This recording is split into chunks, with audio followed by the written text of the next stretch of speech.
नमस्कार, मैं हूं राज और आप देख रहे हैं बियॉन्ड बॉर्डर्स। नरेंद्र मोदी की सरकार बनने के बाद भारत और चीन के रिश्तों में काफ़ी बदलाव आया है और भारत जिस तरह से चीन के एक्शन का रिएक्शन करता है उसमें भी काफ़ी बदलाव आया है। उसके पहले भारत की पॉलिटिकल लीडरशिप अपनी बात को उस क्लैरिटी और उस दृढ़ता के साथ रख नहीं पाती थी। आप देख लीजिए, पीछे जाकर के देख लीजिए, पहले के जितने विदेश मंत्री होते थे वो लोग क्या कहते थे और आज क्या कहा जा रहा है। जब से जयशंकर भारत के विदेश मंत्री बने हैं तब से भारत की विदेश नीति में खासकर चीन और पाकिस्तान के संबंध में एक क्लैरिटी देखने को मिल रही है जो पहले बिल्कुल मिसिंग थी। जयशंकर ने पाकिस्तान को तो ये कह दिया कि भाई आतंकवाद और बातचीत साथ साथ नहीं चल सकता। अगर बातचीत के मेज पर आना है तो आतंकवाद बंद करना होगा। कुछ इसी तरह का संदेश जयशंकर ने चीन को भी दे दिया है। चीन को भी ये साफ साफ कह दिया गया है कि अगर रिश्ते सुधारने हैं तो बॉर्डर डिस्प्यूट यानी सीमा विवाद को पहले सुलझाना पड़ेगा और बिना बॉर्डर डिस्प्यूट को सुलझाए बाकी रिश्तों में सुधार नहीं होगा। ये मैसेज बहुत ही साफ तौर पर चाइना को भेज दिया गया है।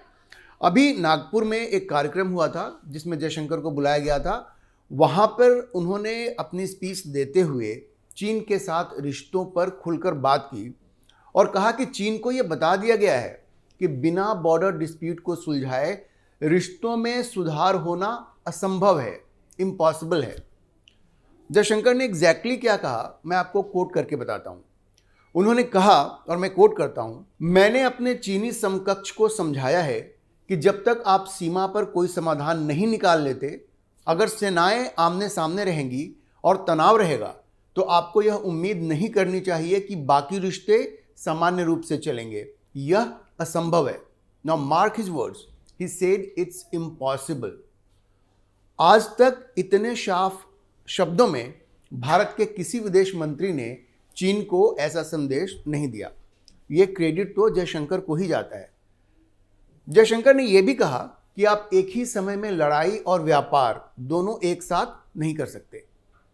हालांकि जयशंकर ने यह कहा कि इसमें पेशेंस की जरूरत है। उन्होंने बताया कि कूटनीति चल रही है, लेकिन यह भी साफ किया कि कभी कभी कठिन परिस्थितियों का समाधान जल्दबाजी में नहीं आता है। भारत और चीन के रिश्ते खराब होने के लिए जयशंकर ने सीधे सीधे चीन को जिम्मेवार ठहराया। उन्होंने साफ कहा कि भारत और चीन के बॉर्डर्स क्लियरली डिमार्केटेड नहीं है, मतलब ये स्पष्ट नहीं है कि कहाँ पे किसकी सीमा है। और ऐसे में दोनों देशों ने निर्णय लिया था कि दोनों पक्ष सीमा पर सैनिकों को इकट्ठा नहीं करेंगे और अपनी गतिविधियों के बारे में एक दूसरे को सूचित रखेंगे। लेकिन चीन ने 2020 में इस समझौते का उल्लंघन किया और जिसकी वजह से एलएसी पर यह स्टैंड ऑफ शुरू हुआ। देखिए, जहाँ तक चीन की बात है तो बात बहुत पहले तक जाएगी जब देश आज़ाद हुआ था और जवाहरलाल नेहरू इस देश के प्रधानमंत्री बने थे।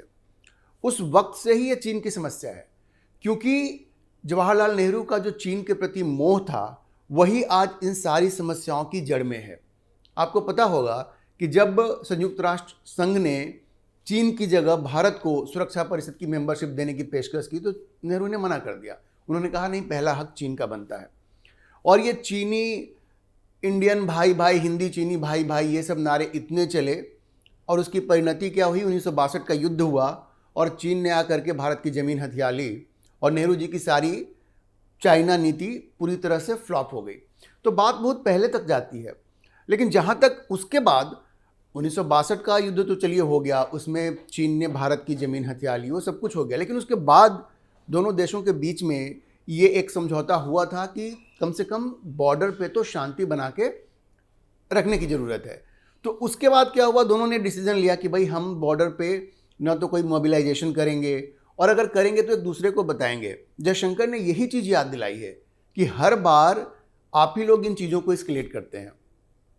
1962 का जो युद्ध हुआ था उसको भी चीन ने ही एस्केलेट किया और इस बार भी जो समझौते हुए थे उसको वायलेट करके बॉर्डर पे अपनी आर्मी को मोबिलाइज किया, ट्रांसग्रेस किया, भारत की सीमा में घुसने की कोशिश की, बहुत हद तक घुस आए। उसके बाद भारतीय सेना ने कार्रवाई की, बदले की कार्रवाई की, तब जा करके वो वापस गए। ये सब आपको पता है। लेकिन जयशंकर ने उनको याद दिलाया कि भाई चीन के साथ रिश्ते खराब इसलिए हो रहे हैं क्योंकि चीन बार बार जो म्यूचुअल अग्रीमेंट्स हैं उनको वायलेट कर रहा है। चीन ये वायलेशन कर रहा है, इसी की वजह से 1962 में भी ऐसा ही कुछ हुआ था, और ये जो 2020 का जो स्टैंड अप हुआ LAC पर, वो भी इसी वजह से हुआ है। तो इतनी क्लैरिटी के साथ पहले भारत का कोई विदेश मंत्री नहीं बोलता था और चीन को सीधे सीधे जिम्मेवार नहीं ठहराता था। ये पहली बार हो रहा है जयशंकर के विदेश मंत्री बनने के बाद कि भारत साफ शब्दों में चीन को इस तरह के स्टैंड ऑफ के लिए या रिश्तों में ये जो गिरावट आ रही है उसके लिए सीधे सीधे चीन को जिम्मेवार ठहरा रहा है। जयशंकर ने वैसे सिर्फ चीन के मुद्दे पर ही बात नहीं की है, बल्कि दूसरे और सारे क्रूशियल टॉपिक्स पर भी खुलकर इस स्पीच में बात की है और भारत की विदेश नीति को पूरी तरह से स्पष्ट किया है। एक सवाल जब उनसे पूछा गया UN सिक्योरिटी काउंसिल में भारत की सदस्यता को लेकर, तो उन्होंने बड़ा ही इंटरेस्टिंग जवाब दिया जो आप अक्सर किसी डिप्लोमेट या विदेश मंत्री के मुंह से नहीं सुनते हैं।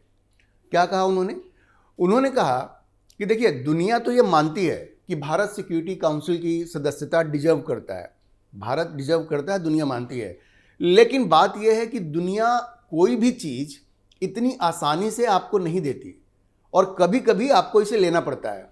मतलब क्या है? मतलब साफ है, मोदी सरकार ये मानती है कि सुरक्षा परिषद की सदस्यता भारत का अधिकार है और दुनिया भी ये मानती है, लेकिन मोदी सरकार का ये प्रण है कि भाई हम उसे लेकर रहेंगे, अगर दुनिया नहीं देती है तो हम दुनिया से लेकर रहेंगे। वैसे जयशंकर ने क्या कहा, मैं आपको कोट करके बताता हूँ। हर गुजरते साल के साथ दुनिया को लगता है कि भारत को होना चाहिए और मैं उस समर्थन को महसूस कर सकता हूँ। दुनिया आसानी से और उदारता से चीज़ें नहीं देती हैं, कभी कभी आपको इसे लेना पड़ता है। जब उनसे यह पूछा गया कि संयुक्त राष्ट्र तो अधिकांश युद्धों को रोकने में सक्षम ही नहीं है, लेकिन इसके बावजूद भारत को सुरक्षा परिषद में स्थायी सीट नहीं दिया गया, तो जयशंकर ने बताया कि देखिए, संयुक्त राष्ट्र 1950 और 1960 के दशक में प्रासंगिक हुआ करता था और सुरक्षा परिषद में 5 देश थे जो उनके बीच काफ़ी डिफरेंसेस थे और इसलिए वो एक दूसरे के ऊपर हावी रहने की कोशिश करते थे। लेकिन पिछले 30-40 वर्षों में जो हुआ है उसका मतलब ये है कि अब वो चीज़ नहीं चल सकती क्योंकि अब उनकी लिमिटेशन सामने आ गई हैं। तो जयशंकर ने ये साफ किया कि भारत सुरक्षा परिषद में उसको जगह मिलनी चाहिए। दुनिया ये मानती है, वो कई बार आसानी से चीज़ों को नहीं देती है, लेकिन भारत सरकार इस बारे में और मोदी सरकार इस बारे में बिल्कुल दृढ़ है कि हम इस मेंबरशिप को लेने का पूरा प्रयास करेंगे और हम लेकर के रहेंगे। जब जयशंकर से मालदीव के बारे में पूछा गया, जो अभी कंट्रोवर्सी चल रही है इंडिया और मालदीव्स के बीच में, तो जयशंकर ने एक मंझे हुए डिप्लोमेट की तरह जवाब दिया और कहा कि हम जो करने की कोशिश कर रहे हैं और पिछले 10 वर्षों में जो किया है वो बहुत ही सफलता के साथ किया है, और वो ये है कि हमें एक मजबूत संबंध बनाना है और हम उस दिशा में प्रयास कर रहे हैं। देखिए, जयशंकर ने आम जनता को विदेश नीति भी समझाने का प्रयास किया और क्या कहा, उन्होंने कहा कि भाई देखिए, जैसे आम जीवन में लोग उन लोगों के साथ भी मैत्रीपूर्ण संबंध बनाए रखने की कोशिश करते हैं जिनके मन में एक दूसरे के लिए कुछ शिकायतें तो हो सकती हैं ताकि किसी को बुरा न लगे, लेकिन उनके साथ भी संबंध बनाने की कोशिश हमेशा जारी रहती है। तो उनके कहने का मतलब ये था कि अगर दो देशों के बीच में डिफरेंसेज हैं भी तो भी बातचीत और मिलना जुलना होना चाहिए, संबंधों को अच्छा बनाने की कोशिश होती रहनी चाहिए। जब उनसे ये पूछा गया कि भारत के दुनिया की 5वीं सबसे बड़ी अर्थव्यवस्था होने के बावजूद बड़ी संख्या में भारतीय विदेश में जाकर के बसने के लिए क्यों जा रहे हैं, तो जयशंकर ने कहा कि भाई ये एक व्यक्तिगत पसंद है। उन्होंने कहा कि लोकतंत्र में आपको कुछ व्यक्तिगत विकल्पों को स्वीकार करना होगा क्योंकि यही जीवन की प्रकृति है। लेकिन सबसे अच्छा जवाब यह है, उन्होंने कहा कि सवाल का सबसे अच्छा जवाब यह है कि हम भारत में अधिक और बेहतर रोजगार के अवसर कैसे प्रदान कर सकते हैं, हमें इस पर सोचना चाहिए। लेकिन जयशंकर ने कहा और ये समझाया कि किसी को विदेश जाने वाले लोगों को निगेटिवली या नकारात्मक दृष्टि से नहीं देखना चाहिए, क्योंकि यह कोई गर्व की बात है हम सबके लिए कि आतिथ्य, विमानन, शिपिंग आदि क्षेत्रों में भारतीय योगदान देने के लिए रोजगार लेने को तैयार हैं। वो वहाँ पे जाते हैं और इन सारे चैलेंजिंग जो सेक्टर्स हैं उनमें वो जॉब लेने को तैयार है और वहाँ पे अपना कंट्रीब्यूशन करने को तैयार है। तो इस स्पीच में जयशंकर ने जिन मुद्दों पे बात की और जिस क्लैरिटी के साथ अपनी बात रखी, खास करके चाइना के मुद्दे पे, वो काफ़ी दिनों के बाद हमें देखने को मिल रहा है कि भारत का एक विदेश मंत्री है जो हर मुद्दे पे एक क्लियर थॉट रखता है, एक साफ नीति उसके सामने है कि भाई इस मुद्दे पे हमें इस नीति को अपनानी है और दृढ़ता के साथ उस पर आगे बढ़ने की कोशिश हो रही है। मोदी सरकार की भी ये कोशिश रही है, चाहे वो चाइना हो या पाकिस्तान हो, फॉरेन पॉलिसी में एक क्लैरिटी आ गई है। अब मैं आपको ये बताना चाहूँगा कि जब 2014 में नरेंद्र मोदी की सरकार बनी थी तो कई लोग ये कह रहे थे कि भाई ये तो गुजरात से आए हैं, मुख्यमंत्री रहे हैं, विदेश मंत्री में कोई विदेश मामलों में इनका कोई एक्सपोजर नहीं है फॉरेन पॉलिसी में, और कई तरह की बातें की गई थी। लेकिन प्रधानमंत्री बनने के बाद नरेंद्र मोदी ने जिस तरह से भारत की विदेश नीति को संचालित किया है और भारत के रिश्ते तमाम बड़े देशों के साथ सुधरे हैं, चाहे वो अमेरिका हो, चाहे वो यूके हो या फिर यूरोपियन यूनियन हो, तो उससे ये आप देख सकते हैं कि सरकार के बनने के बाद विदेश नीति को काफ़ी सफलता से आगे बढ़ाया गया है।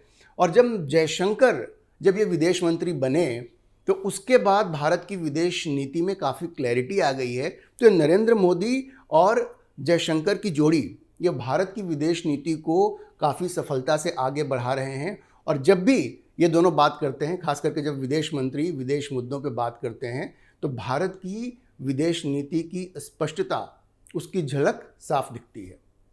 आज के लिए इतना ही। अगर आपको वीडियो पसंद आया तो आप इसे लाइक करें, शेयर करें और चैनल को सब्सक्राइब करना ना भूलें।